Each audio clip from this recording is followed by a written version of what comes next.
Welcome to another episode of The Brand Called You, a podcast and podcast show that brings you leadership lessons, knowledge, experience, and wisdom from thousands of successful individuals from around the world. I'm your host, Ashutosh Garg, and today I'm delighted to welcome a very senior and respected marketing professional from New York, USA, Mr. Jason Kramer. Jason, welcome to the show. Thank you, Atash. Nice to be here. Thank Appreciate you. the invite. Thank you. Jason is the founder and chief executive officer of Cultivize. He is a CRM strategist for sales and marketing teams. So, Jason, before we start talking about Cultivize, which is where we're going to focus on today, tell me Sure. about your journey and what was the inspiration to enter the world of CRM and automation? So the world for me, I've always been a left brain, right brain type individual, even Mhm. at a young age. And so as you know, starting out being on the creative side, as you mentioned, in marketing, I did that for about 20 years. Worked for agencies in New York for well-known brand names around the world. And then I started my own business in marketing, Mhm. freelancing and turning that into a business. Mhm. And what I noticed was that a lot of companies were spending a lot of time and effort to generate leads. And I think Mhm. that's ultimately what drove me to realizing that they weren't doing a good job at converting those leads Mhm. into customers. Mhm. And so there's a disconnect, as you know, and I'm sure you've spoken to other guests Mhm. about between marketing and sales. And a lot of times in companies, those two groups don't communicate. Yeah. And so the reason I got into CRM was to help people understand with my marketing background, it Mhm. is possible to connect the dots between your marketing or lead gen efforts Mhm. into your sales efforts, and the results really could be quite astonishing. Mhm. And I've spoken to many people, and I've done this myself, where from the corporate world I've become an entrepreneur. And therefore, I've got to ask you this one question. As you look back, what is something that you wish you had known at the start of your entrepreneurial journey? Well, there's a lot to answer there and I unpack. know, I think I absolutely. could spend an hour answering that question. Yeah.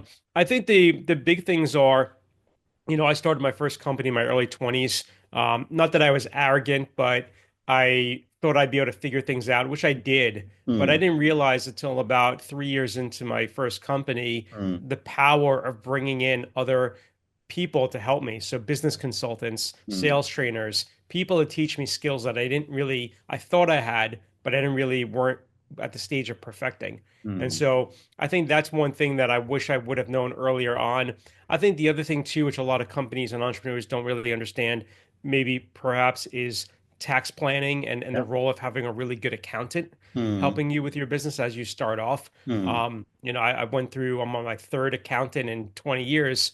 I've had this one for quite a while, but the first two, we're doing the bare minimum, and I Mm, wasn't equipped enough to know that that's what was happening. So mm. I think that's Absolutely. something that is hard to know if you hadn't had that Mm, experience. mm.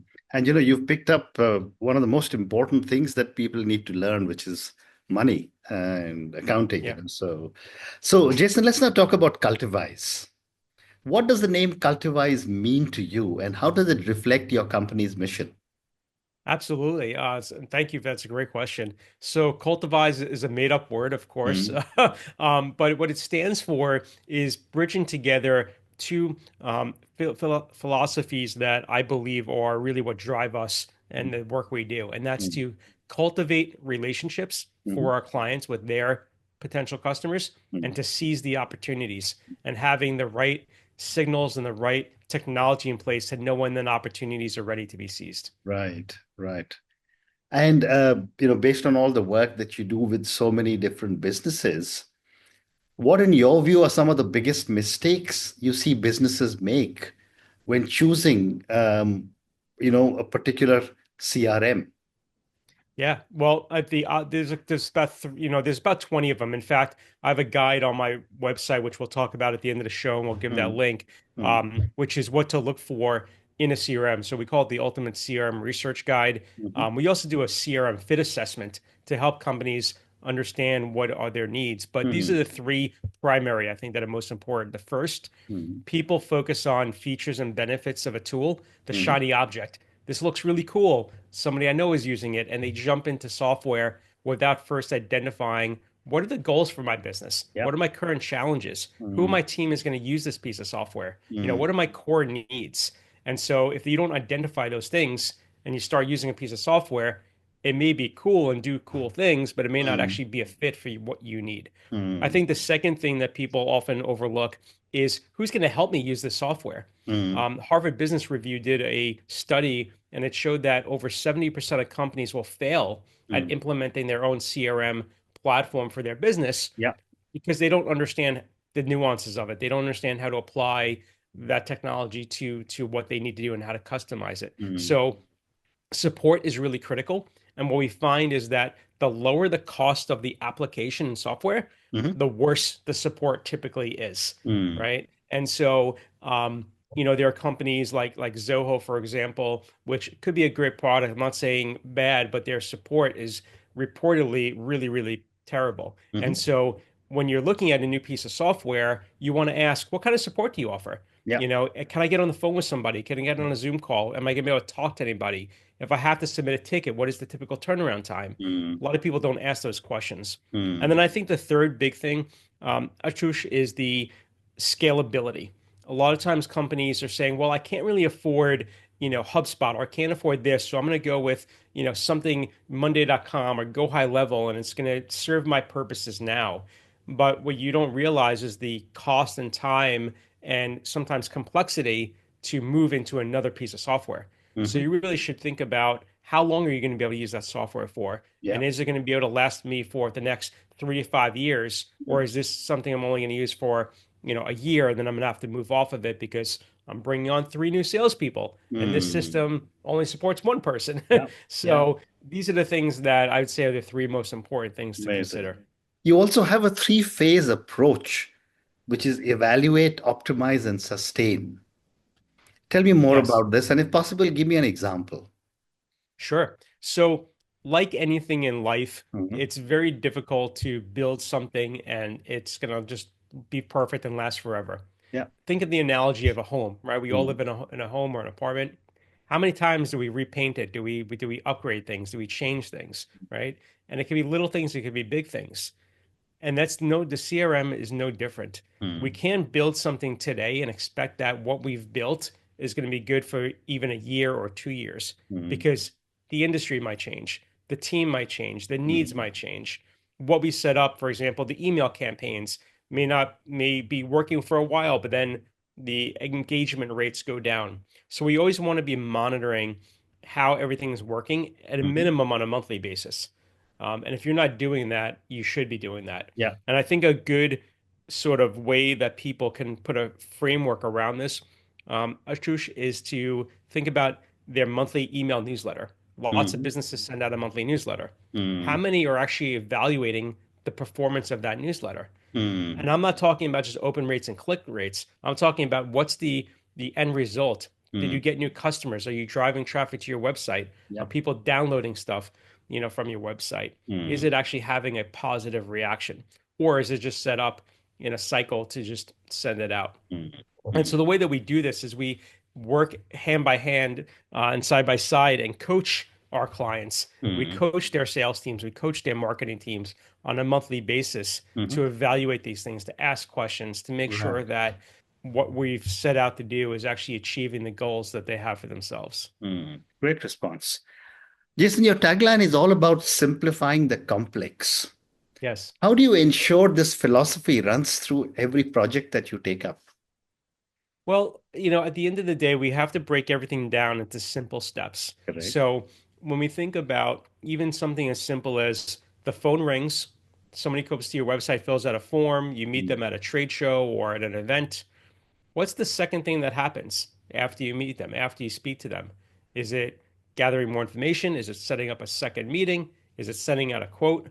And so, what we look for when we try to simplify the process is to first write down the process. mhm, We can't simplify anything if we don't understand how mm. it currently works. Yeah. And so, one thing I think listeners can do today is to take what's up in their head and put it down on paper. Create Mm, a Google Doc, take out a pad and a pen, and write down what are your processes for your business? What are your mm, processes to bring in a new customer? What are your processes to onboard that new customer? mm, What are your project management processes, right? mm, What are your accounting processes, right? Right? mm, All these mm. different things, there are definitely going to be ways to fix and find gaps Yeah. in there and make things more streamlined. Mm, And so I think that is something that a lot of businesses can do. And mm, also, there's huge benefits and upside of that. And I'll give you a really quick example. mhm. A lot of customers that we work with are sending out a lot of quotes. Yeah. They're in manufacturing, they're in home services like, a roofing company or whatever it might be. Mm, mm, And even if they have one example would be a client we have, it's a roofing company. They have three salespeople. Just to give you an idea of the company, they do about $10 million a year in business. Okay. And they do about 1,000 quotes a year. mm, Before working with this, they didn't have a CRM and they didn't have a way to continually follow up with the people that they never heard from. And mm, what I mean by that is they would send out a proposal for a roof, and we know those projects could be a $5,000 to a $50,000 project, so they're mhm. they're not inexpensive. Yeah. And if they didn't hear back after maybe 4 or 6 weeks, they would assume that person hired a competitor or Mm, decided not to go forward with the project, and right. they would never follow up again. Mm, Well, I'm happy to tell and share with your audience that we put together an email campaign that automatically comes from the salesperson. And it's not a marketing fancy email, it's a plain email sent, looks like came from Outlook. And all it's saying is, hey, we spoke 2 months ago about your roof. I'm not sure if you hired anybody. If you didn't, we'd love to still work with you. Do you have any questions? And that type of tone, if you will. mm. Those emails in a period of less than 6 months helped close $1 million in revenue for the Amazing. business Amazing. simply by just saying, we're still here. We'd Yeah. love to work with you. Yeah. And it's as easy as that sometimes. Fascinating. Fascinating. And for companies not using any CRM, what is Yes. your recommended first step?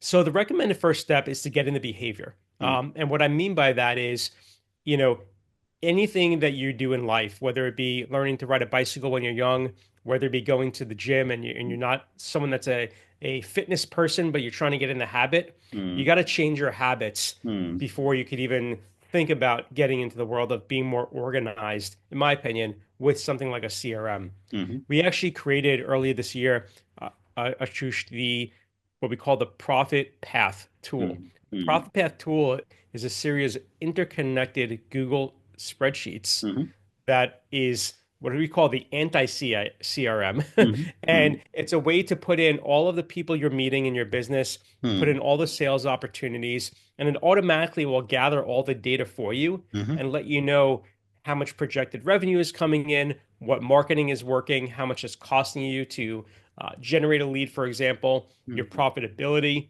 It costs $50 to download this document, or these series of documents, if you will, these mm. templates.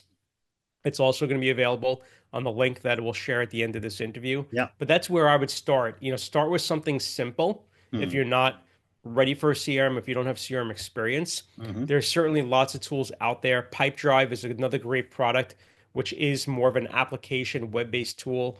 But again, it's low cost, it's under 100 US dollars a month, and it helps kind of get the framework for how to track mm, leads that are being generated and put them onto these campaigns we're talking about to nurture and mm, educate them. mm. Very interesting. I mean, your profit path tool seems to be almost the ultimate solution that a small business owner can hope for to be able to at least start their first steps towards CRM.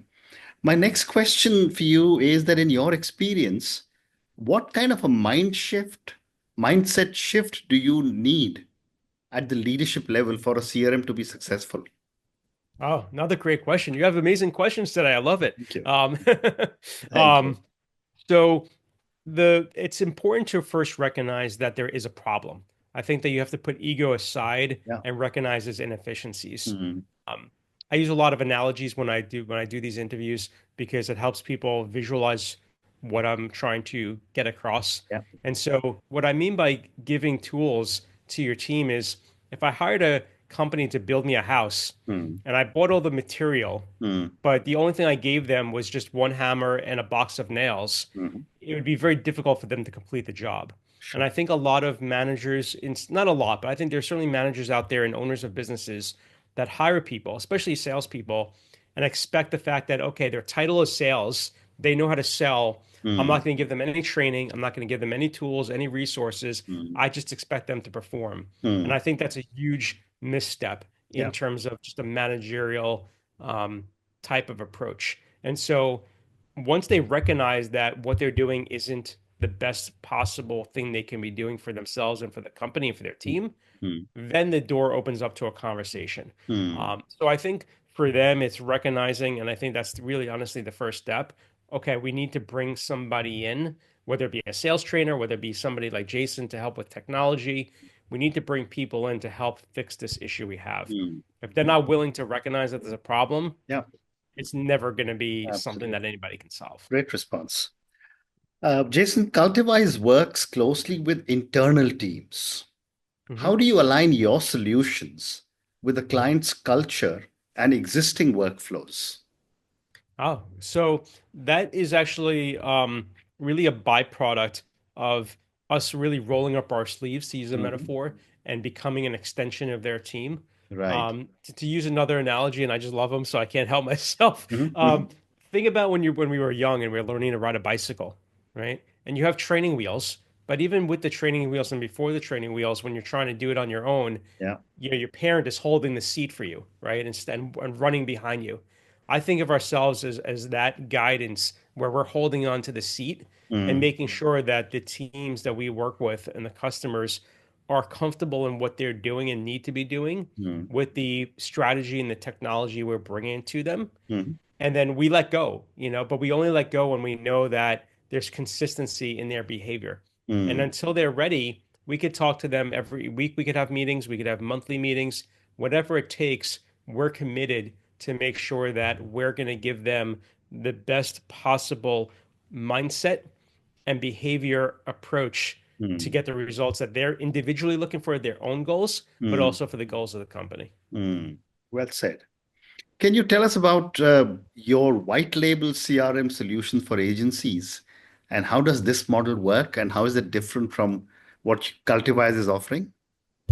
Yeah, absolutely. So it's not much different from what Cultivize offers our direct customers Mm, in the sense that um, it's the same solution, right? We're mhm, helping solve the same problem.